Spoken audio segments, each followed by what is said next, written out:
Hello, everybody, and welcome to this Fireside chat. I am very honored to be here with the founders of IOHK. We only have 30 minutes. This is not a 45-minute panel, so I'm going to ask you both to do a very quick introduction, and then we could just jump right into the discussion. So, Charles, why don't we start with you? Okay. Hi, I'm Charles Hoskinson, the CEO of IOHK. We're a research and development company. We build cryptocurrencies like Cardano and Ethereum Classic, and this is my co-founder, Jeremy Wood. Thank you for inviting me. They don't actually bring me on stage very often, so. Right, actually it's very rare. I've been to 30 countries this year, 38 events. And this is, I think, the last country. Actually, no, Scotland is next. But this is the first time this year I've actually appeared on a panel with Jeremy. So it's a really special panel. He's the smart one. All right, I'm excited to hear from both of you. So, I want to kick things off with a concept that seems fundamental to the idea of IOHK. You guys say that this was your founding principle. And I was hoping you guys could tell us a little bit about cascading disruption and what it means to this space. So the concept of cascading disruption, and by the way, we spent a long time, we said we need a two-word tagline, and we were trying to, how in 2 words do we emphasize this company, right? You know, like, be strong or just do it or something like that, you know. So we were walking in Osaka down the arcade, and we said, how about this concept of being like the initial domino, the first push, the initial inertia towards changing a market? Because if you look at marketplaces, you look at how the world is structured, we have all these really complicated systems which are very fragile. And if you perturb them a little bit, you push them a little bit, the marketplace will collapse. And then it rebuilds itself, but it's in a completely new configuration. So the concept of cascading disruption is being that first mover to enter a marketplace, whether it be social media or financial markets, or it be some type of industry like supply chain management. And then once it collapses, it rebuilds itself into something that's completely different. And the hope is that it's transparent, it's open, it's fair, it has different principles behind it. So in a sense, what we wanted to do was build a company on both the research and the engineering side that would facilitate these types of things. We would go and say, let's look at the state of social media, whether that be Facebook or MySpace, you know, these things, and they have a certain configuration, they have a certain notion of how people are brought together, how data is controlled, your privacy, and can we invent a protocol that once released will completely change that whole market, and it doesn't matter if we're still in business, we're still around. We could be like Netscape and completely disappear. Well, the market's still changed, it's still in that type of configuration. And we want to do that for all industries where there's actually people. All industries. All industries that we can figure out that makes sense. I don't know, you want to add anything to that? Well, you know, coming from, when we were working on the Ethereum project, there were a lot of angry people. Yeah. There was a lot of politics involved, but there was also a lot of technical people who said, you can't do what you're doing. It can't be done, don't even try. And so, when we started IOHK, we wanted to have a place where we could experiment with technology. That's actually an excellent transition into my next question. So one of the unique things that IOHK has done is you guys have taken a very onerous approach in trying to implement peer review, formal methods. Now this is something that has been more established in more traditional fields like basic science and technology, but it's not something that we see dominating the cryptocurrency space. So Jeremy, you had a really awesome quote where you said, experimentation is the mother of discovery, and I'm sure that that has something to do with this decision. So tell us about the decision to take this path and why you think it's so important. You know, it was one of the things we struggled with, because you get the Silicon Valley mentality of move fast and break things, and it doesn't matter if the product works or not. But I was so adamant, I said, scientific claims require scientific validation. You know, how many people here are cryptocurrency investors who have bought a cryptocurrency, you've invested or read a white paper? Like a lot of people, right? And every one of these white papers says stuff like provably secure or 10,000 transactions per second. I mean, EOS was probably the worst offender. And then you ask yourself, well, how many of those claims have actually been vetted by a third party? Simple question, right? And an independent third party that doesn't have skin in the game and doesn't care whether you live or die, you succeed or not. You're making scientific claims about security, you're making claims about performance, you're making claims about the capabilities of your protocols.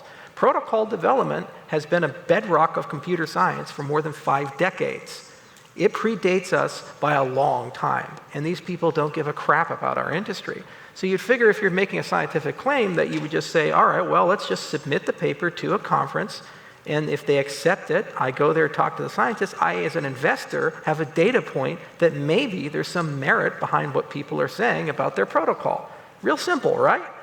But we were the first company to actually seriously invest in this, and it took a lot of effort. We had to build a science division. We went to Tokyo Tech, Scotland, Athens, and we had to hire a bunch of scientists, and we had to submit the papers to conferences. It took 2 years to build this division up. And the other caveat is I for sure thought that Blockstream was going to change the environment.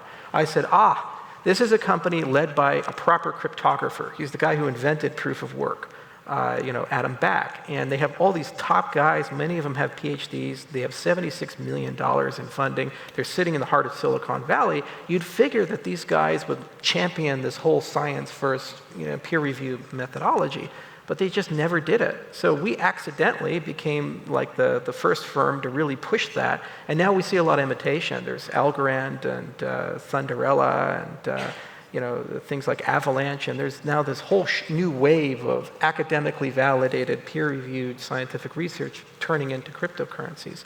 And there's even investments from the incumbents. Ethereum put money into a lab, $5 million into Stanford, and Definity put money into that lab as well. So it's good to see a sea change in the industry. But we just felt it was morally important for the investors to have that third-party independent verification that the claims we're making are true, especially when they're controversial claims, like proof of stake works, or proof of stake is secure, or the incentives are the same as proof of work, or something like that. Jeremy, I'd like to hear from you on this. Well, my father is a tool and die maker, and he has this problem all the time when he's making machines, is that the engineer gives him the blueprint, and then the machine builders, they look at it and they just start laughing because there's question marks all over the place. There's things that are just not going to actually work. So one of the big steps that we're doing at IOHK is to make sure that we have that prototype team who can take that pure research, find all the question marks, get answers from the researchers, and actually play around, make the code work. Right, and that's a really good point because the incentive structures are totally different. If you're a scientist, your goal is to publish papers. That's what gets you tenure, that's what gets you ahead in life. It doesn't necessarily mean that these protocols are practical and they can be implemented easily and that they make realistic assumptions for our industry. So there needs to be a translation step between engineering and science, something that lives in the middle, that prototyping where we extract from the paper a specification and we actually understand whether the thing would actually run and be realistic and be real. Like the first version of Ouroboros was a great piece of theory. It said, here's what a blockchain is, proof of work creates a secure version of it, and proof of stake can create the same type of ledger. But it wasn't a practical protocol in terms of how it operated. And we needed to spend 2 years and write 5 more papers to show how to tease out practicality. But there was a beautiful feedback loop where we wrote the Ouroboros paper, and then there were these great engineers who looked at it, wrote prototypes, extracted all this data from it, and said, look, we need to clean this up and this up and this up. And gradually you started seeing a more and more practical protocol, which is still provably secure. So you have kind of the best of both worlds. And it's really hard to do that. So one of the things that IOHK does is you guys haven't gone directly in one direction, right? So with Cardano, you guys are you're working on proof of stake. With Ethereum Classic, you guys are still developing proof of work. I believe with some of the work you do with Zencash, you're working on DAG systems. Right. So you consider IOHK a research company as much as a blockchain development company? Or is there a particular reason why you guys haven't coalesced on one specific direction? Yeah, it's kind of funny. The businesses in this space, they start with a protocol and they work their way backwards to a business. IOHK is an engineering company. We're agnostic. We say, look, we can build token A or token B. It just so happens that our portfolio is biased towards Cardano because it's our biggest project. But at the end of the day, we'd like to be in many industries. We'd like to be in IoT. We'd like to be in social media. We'd like to do something in privacy. And eventually we will enter these spaces. So what we do is we start with the science and we say, what's the total design space and the collection of trade-offs that exist within that design space of what we can do with cryptocurrency technology? If you want to make something private, what do you give up for what you gain? If you want to make something fast, what do you give up for what you gain? And so the whole job of the researchers is to try to make those trade-off profiles more desirable. Okay, so instead of taking a 1980s protocol like what EOS did and then bolting on some voting system and say, okay, look, we have something. Let's actually try to build a custom protocol for the actual business and technical requirements. And that means we get to keep all that goodness that came from the 80s, but maybe give up some less on the decentralization side, for example. So that's what we do there. Now, commercially, the advantage we live in, Jeremy and I were in Osaka years ago talking about this, was that there's an oversupply of capital in our space relative to engineers and talent. So we took a strategic bet that you could be a protocol agnostic engineering and science company, and you'd be able to pick and choose your winners and losers. You'd be able to decide who do we want to work with, how do we want to work with them, and we've had to turn down a lot of business, especially in the ICO mania in 2017. So the down market is really just a rebalancing of capital and engineering talent. Well, it's funny because a lot of these guys exited. They sold at the top, and so they're now flushed with cash, but they don't actually have the scientific or engineering talent, and they have a deficit between the promises they made to their investors and the actual capabilities of their protocols to deliver. When you say you can do 100,000 transactions per second, and you have side chains and perfect smart contracts that never have bugs, I don't know what mountaintop you've come down with those clay tablets from God, but I want to know what its address. I want to know where that thing is, because it doesn't exist. It's mystical. It's going to require half a decade or more of research to get close to that, and you're still going to have to give up some things or centralize your network in certain ways to do that. And so I think investors are starting to realize what they were sold is not practical. And the problem is that you now have these projects that are sitting on mountains of cash. And they took that money to deliver those promises. So, we're in a good position to try to help them where we can, but you just got to pick and choose and be careful about it. So the next question I have for you guys is a little bit philosophical, but I know you both got into the space because of Bitcoin. You were involved early on in Ethereum. You were a co-founder of Ethereum. Mm-hmm. And we know that this space was developed with a heavy emphasis on a type of anarchic libertarian philosophy.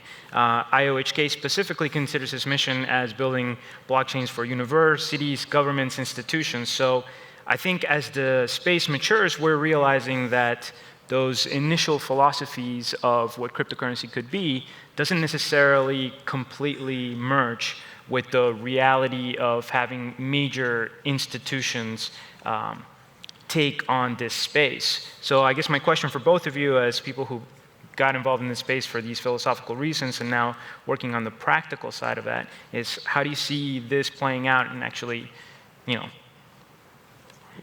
if the direction is universities, governments, and institutions, how does that merge with the philosophy that got you involved in this space in the first place? You want to start with how you got involved in the space? Well, some of the original ideas are still good ideas. For instance, you don't own your ID on the internet, right? Usually you get your ID from Google or Apple, right? And then if those companies shut you down, your ID is gone, you've lost access to a lot of different accounts. So we still need to make good on those early promises. So that's one of the things that I hope to do with IOHK. Right.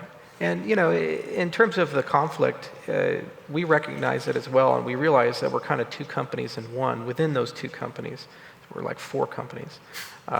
We have an enterprise notion, and that's what universities and governments and big businesses care about. And there's actually clear, real things that matter there. Like if you're doing coffee farming in Ethiopia, there's 1.5 million farmers that we have to figure out how to put into a supply chain. And you really don't gain a lot going beyond the government in terms of putting them into a blockchain. So that's a natural place for an enterprise ledger solution. Same for voting systems, the same for property registration and business registration systems. If your legitimacy comes from the state for the business, why the hell are you trying to put it on Ethereum or something like that? Just have the state run the blockchain. But by having the chain itself, you have fraud protection. But then on the other side, there's this idealistic side of IOHK, which is what Jeremy mentioned, this whole concept of like owning your identity, owning your money. And in some ways, these things do need to be transnational, and you do need to have insulation from governments, even my own. I mean, I'm deathly scared of things like civil asset forfeiture, and I see social credit getting rolled out in China. And I realize that if these things don't exist, then we're just going to live in a dystopian world where a very small group of people, at any time, if you piss them off, can just shut you off. They can shut you down, turn off your identity, turn off your money, kill your property ledger, and you just disappear. It's almost like Stalinist Russia, where you get blotted out of the paper. You've been airbrushed out of the painting. So to me, you have to have a balance in your portfolio, and how you achieve that balance is you have different teams. You have different developers, different legal structures, and you have different clients and different brands. So the enterprise brand lives in its own world, and the crypto brand lives in its own world, and there's plenty of examples of that. Philip Morris is a giant company, and if you smoke cigarettes, you're buying their products, but they also have Kraft mac and cheese. So somehow they've been able to get those two families to live under the same corporate umbrella, and I think we can find a stable balance there. But what's nice is that the two portfolios borrow from each other in terms of technology. So if we have a major innovation on, let's say, the network stack or in cryptography, like making things quantum resistant, the same code base can be repurposed for both of these ledgers. They're just used different, and they have different power structures behind them. All right, so there's multiple sides, obviously, to this space. You guys are excellent with the technological side, and now I want to ask you a little bit about governance. Mm-hmm. So blockchains have a... We've had some interesting times there. Absolutely. I think you know where this is going, right? So we've seen in this space from the very beginning, Bitcoin Cash, you were a part of Ethereum and the split with Ethereum Classic, and now Cardano has gone through its own with the Cardano Foundation. But the angle that I'm really interested in is that the way you designed the separation of powers between Emergo, IOHK, and the Cardano Foundation was specifically foreseeing an event like this. So my question is, as these projects get bigger and bigger, and we really try to achieve that goal of going from 1 million to 100 million to 2 billion people, what are the challenges that are coming down the road, and how can these projects prepare for that level of scale? The thing about governance is you first have to deeply understand incentives, and you have to look into your crystal ball and look out 12 months, 24 months, 36 months in the future and ask yourself, once you add money and power, who has an incentive to do what, and where are we going to conflict with each other?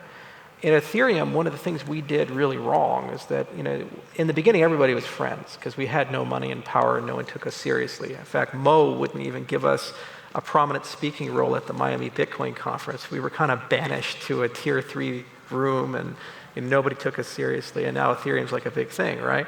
But so when we were little, everybody loved each other. We were all friends, we all got along, and it got pretty Lord of the Flies there, after a while. And why? Because suddenly people realized that this is real. We're going to get rich. And when you have 8 founders and you have this business wing and you have this tech wing, and I was in the middle trying to be, let's all get along and peacemaker, you're going to break one way or the other. So with Cardano, we said, look, somebody's got to worry about the venture portfolio and investing in DAOs. You kind of need this like consensus style company. And then somebody needs to worry about the technology, and then somebody needs to worry about the community management and exchange listings and government outreach and so forth. And if they all live in their own camps and they're doing their jobs, they don't overlap too much. So they don't really have incentives to try to conflict. They actually have an incentive to work together as 3 entities, except for cases where one of the entities is not doing its job, and then it's just a matter of the other 2 picking up the slack for the greater good of the ecosystem, which is what we did, and that's nearly resolved. But moving beyond that, that's only a temporary thing. You have a second thing, which is, well, how do you decentralize these projects? How do you go beyond the founding companies and actually turn them to what Linux has turned into, with 800 companies working on it, and everybody uses it in billions of devices? Linux doesn't really have a lot of influence or power over that ecosystem now. So you need a good improvement proposal process. You need lots of meetup groups. You need a voting system for people to express their will, even if it's non-binding. Just the ability to poll people and ask them, well, what do you think about this? Gives you a voice, and it gives you an influence and a way of doing things. Like the petition to get rid of Michael Parsons. 6,000 people signed that, verifiable people. That wasn't a binding petition, but it showed an overwhelming interest within this small community that management changes need to happen, and it definitely did help. So these types of things are necessary. And then you also always have the final disagreement, which is the Ethereum Classic or the Bitcoin Cash route, where if there are irreconcilable differences, the project needs to fork. Now, the advantage of a project forking is that you get kind of the best of both worlds if you do it correctly. Because, at some point, mommy and daddy have to break up, and they don't like each other, and If they stay together, the kids are going to get terribly traumatized and need years of therapy. So similarly, if you're a big blocker and you're a SegWitter, or you believe in immutability, or you believe whatever Vitalik says is law, at some point you just can't keep getting along. And so when you split, now you have two ecosystems where people actually get along. And now they're free to innovate. Instead of trying to always compromise and make a deal and dilute the vision a little bit and give them half and give that. It's like the United States when we had slavery. It's like you're not going to get an abolitionist to say that's okay. It's like you can't compromise with them and say, hey, can we just have slavery on the weekdays, but on the weekends they can go out fishing? That's like not a deal. They're saying, no, the whole institution is broken. So they had to split, and then they resolved it. But Charles, let me push. Are you foreseeing a future where the solution is constant forking? I don't think you can avoid it. I think there's things you can do to allow your community to govern itself, but inevitably people are people, and the reason why we have many religions and languages and currencies is just that, because people have a difference of opinion. This is not like TCP/IP. This is a situation where it's your money, it's your property, it's your view of how the world should work. And the whole point of this space is to give you a tailor-made solution for that particular view, which is why we're necessarily going to have thousands of these types of things. And it's why it's important to do agnostic research. It's why we still do research in proof of work as well as proof of stake. Why we do research in privacy-preserving systems and systems that are made for auditing and for regulatory use. We're as much a reg tech company as we are a privacy company. Because at the end of the day, you're going to use these things differently for different people, and the point is to give people a choice. This is why we're going to continue to see classics and caches. But it's important to differentiate between classic and cache and these types of inevitable growth factors and just plain old failures of governance, like what happened with Tezos, or some would argue what happened with us with Cardano and the foundation. In those cases, that's where there's an entity that is given a job, it's given money, it's given a purpose, and it just simply doesn't do it. Good governance is about getting rid of that stuff. Right. Good governance cannot get rid of the classic Ethereum debate, because ultimately that's about philosophy. Right. And you can have 100% voting and participation, you're still going to have irreconcilable differences. You have some people on the left side of the room say, I signed up for X, and you have some people on the right side of the room say, I signed up for Y. They're not going to change their mind. And values will change. Yes. Jeremy, I want to ask you, I'm purely hypothetical, or we're trying to foresee, but do you think we've seen the worst of the governance crisis in this space, or are we just getting a taste of what's to come? So we're talking about the meat space, the real world governance issues. No, there's people are very difficult. They're not always rational either. There's egos involved as well.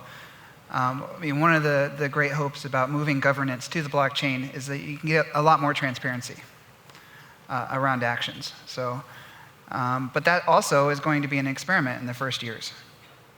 So we don't exactly know how that's going to turn out either. Right, and it's so painful. And the other thing is we're moving our way through governance. Implicit in all these conversations is this concept of how do you run an organization, whether that be a business or a government. And we've had, as human beings, over the last few thousand years, a lot of different ways of doing it. But generally, they all tend to converge to the strong man, the great leader at the top who, when times get tough, will materialize and, like Cincinnatus, come and save us. And then we hope they go back to the farm. They seldom do. Yeah. We hope that they do that. Well, what we're doing with cryptocurrencies is killing the strong man. We're saying it's not a human being, it's a protocol, and there is now rules here, and there's a decentralized way of making decisions, and human beings aren't so good at that. It's never really been the case where we've had that at a large scale for large-scale coordination. We're pretty good at doing it at the tribal level, like when we know all of our neighbors and social pressures keep everybody in line.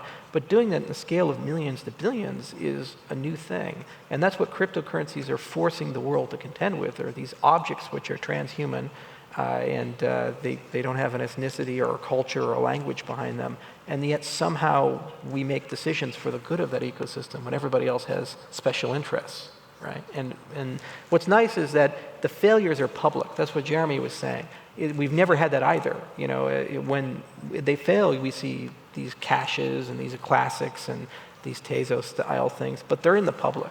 There's no way to hide that. Yeah, so you get beautiful data points of what went wrong. So every time a failure occurs, you can study that and change things accordingly. Whereas a lot of cases when failures occur, they happen behind closed doors, and we never actually hear those stories unless you're a historian or you were in that room or something like that. I have to take advantage of that because this is going to lead me to my last question. Unfortunately, we only have 30 minutes. I could talk to you guys for hours about this kind of stuff, but... And I'd love to get a question from the audience if we have enough. Absolutely. Do we have enough time? Let's go ahead and lead that. Do we have any questions in the audience? You can ask us anything. We'll give you a minute to come up with a question while I ask you a quick one. All right, so IOHK guys, Cardano specifically, there's a unique level of historical awareness and reverence. I mean, you guys mentioned, obviously, Cardano himself, Ada Lovelace, Lord Byron, Basho, Voltaire. This is kind of a selfish question as a historian myself, but do you guys ever think about the role that you might be playing as a central company in a central space that might drastically change, and what do you want that legacy to be? I'll be dead. It doesn't matter. Whoever finds my corpse, I'm going to go raise alpacas and yaks, and I won't think too much about it. Jeremy? The question one more time. You guys ever think about the historical role you're playing, being central in an industry that people believe can drastically change humanity? No, actually, I haven't thought about it, actually. Well, it's funny, it's like you look at Microsoft or Apple or these guys in the 70s, and I had no idea that they were building an entire revolution. And the same for Zuckerberg and Larry Page. And we see the cryptocurrency revolution. When I signed up for my first cryptocurrency meetup group, there was 2 people, myself and another person who registered, and the other guy didn't show up. So I had a nice conversation with myself, which I often do. But anyway, it's like now it's this huge movement where you go to Mongolia and you see a camel herder and the guy has Bitcoin. It's crazy. It's absolutely crazy. So in a certain extent, it's already one of the most amazing experiences going to over 50 countries in the last 5 years and seeing all these people and learning all these things. But yet the best is to come. And there's going to be some major conflicts, I think, to come. There's definitely a movement, and we've seen it the last 15 years, maybe 20, where big data combined with this global nature of everybody being interconnected, combined with AI, is creating a situation where governments can now monitor all their people. And they get to decide what good behavior is and what bad behavior is. And they're going to kill cash. Cash is going to go away in the next 20, 30 years. So given those 2 forces, they're kind of coming up against cryptocurrencies and our movement as the freedom movement. We're talking about owning your own identity, owning your own property, owning your own land, actually being in charge of these things, and freedom of communication, freedom of movement. So these 2 forces aren't compatible, and they're going to have a big conflict. So if we're a major part of that or a minor part of that, I don't know, I can't say, but I do know that that's going to be the big struggle of the first half of the 21st century, is sorting out what are your rights given this century. Last century, if you look at the year 1900, the world was ruled by kings. There's a famous picture, it was at Edward V's, I think, or one of those Edwards. He died and he was King of England, and he was related basically to almost every monarch in all of Europe.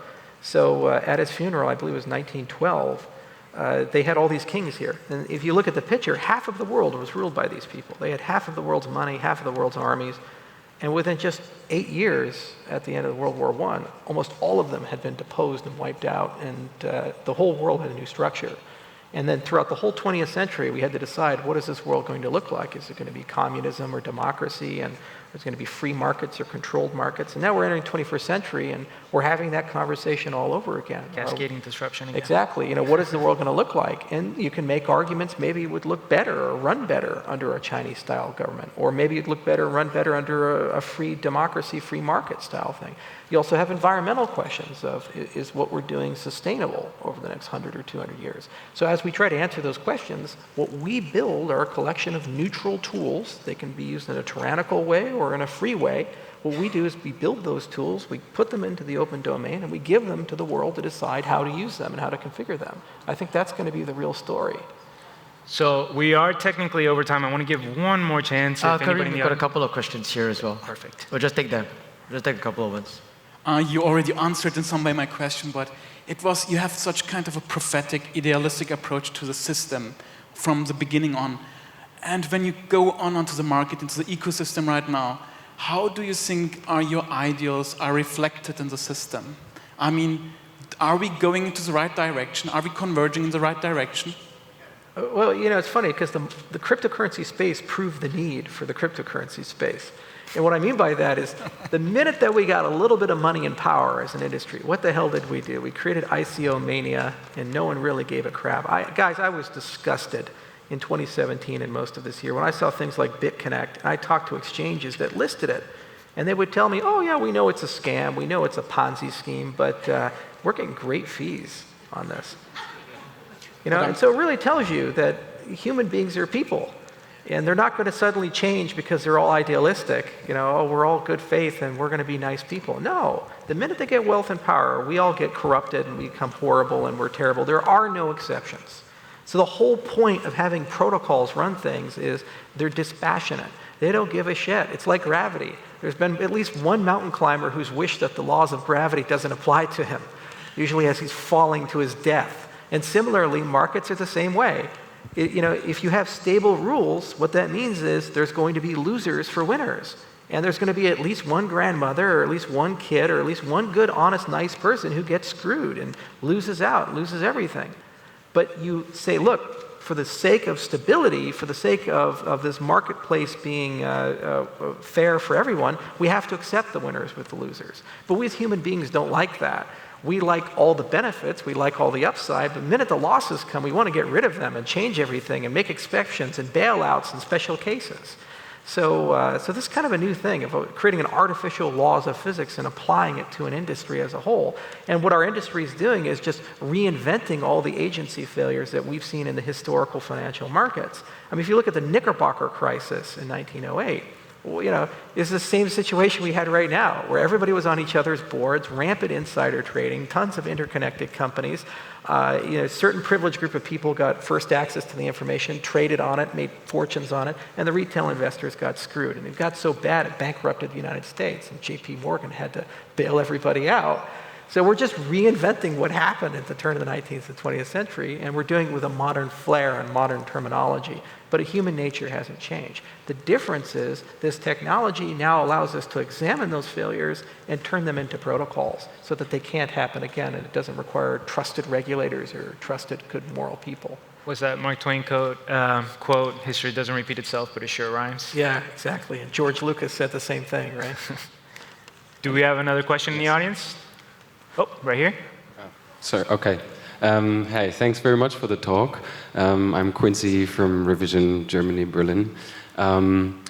You guys want to change the world, as I understood. So I was wondering how we can use, or what you think how we can use the blockchain technology to create more open, better governments, and especially drive back the right-wing surge we see at the moment in US and Europe.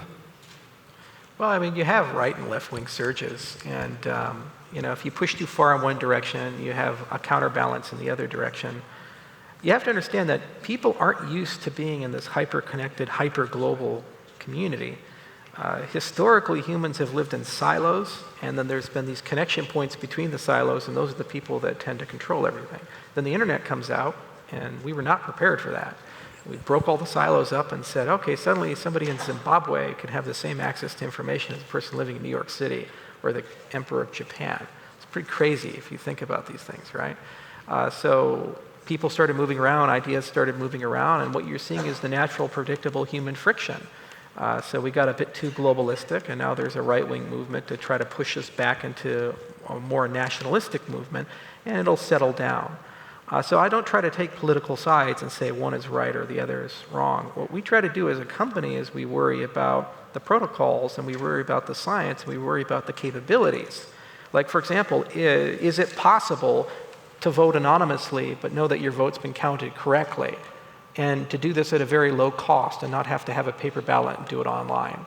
If you can do that and you can franchise that, suddenly you can have this enterprise-grade, super awesome election system that can be used at every level, from your Boy Scout club all the way up to a nation state. They have the same tool set.